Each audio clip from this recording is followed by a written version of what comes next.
ઈચ્છાપુર પોલીસે લૂંટના ગુનામાં છેલ્લા 6 વર્ષથી નાસતો ફરતો આરોપીને ઝડપી પાડ્યો।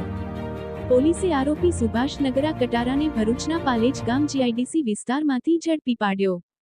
વર્ષ 2019માં આરોપીએ પોતાના મિત્ર સાથે મળી ઈચ્છાપુરથી ભાઠા ગામ જતા અડાજણ રોડ ઉપર એક લૂંટ કરી હતી। જે લૂંટમાં આરોપીએ સોના ચાંદીના દાગીના મળી કુલ 17,000 રૂપિયાની લૂંટ કરી ફરાર થઈ ગયો હતો। તે ઉપરાંત ફરિયાદીના શરીરના ભાગ હોય ઈજાઓ પણ પહોંચાડી હતી। જે મામલે ઈચ્છાપુર પોલીસ સ્ટેશનમાં આરોપીઓ વિરુદ્ધમાં લૂંટ અને હત્યાનો પ્રયાસનો ગુન્હો નોંધાયો હતો।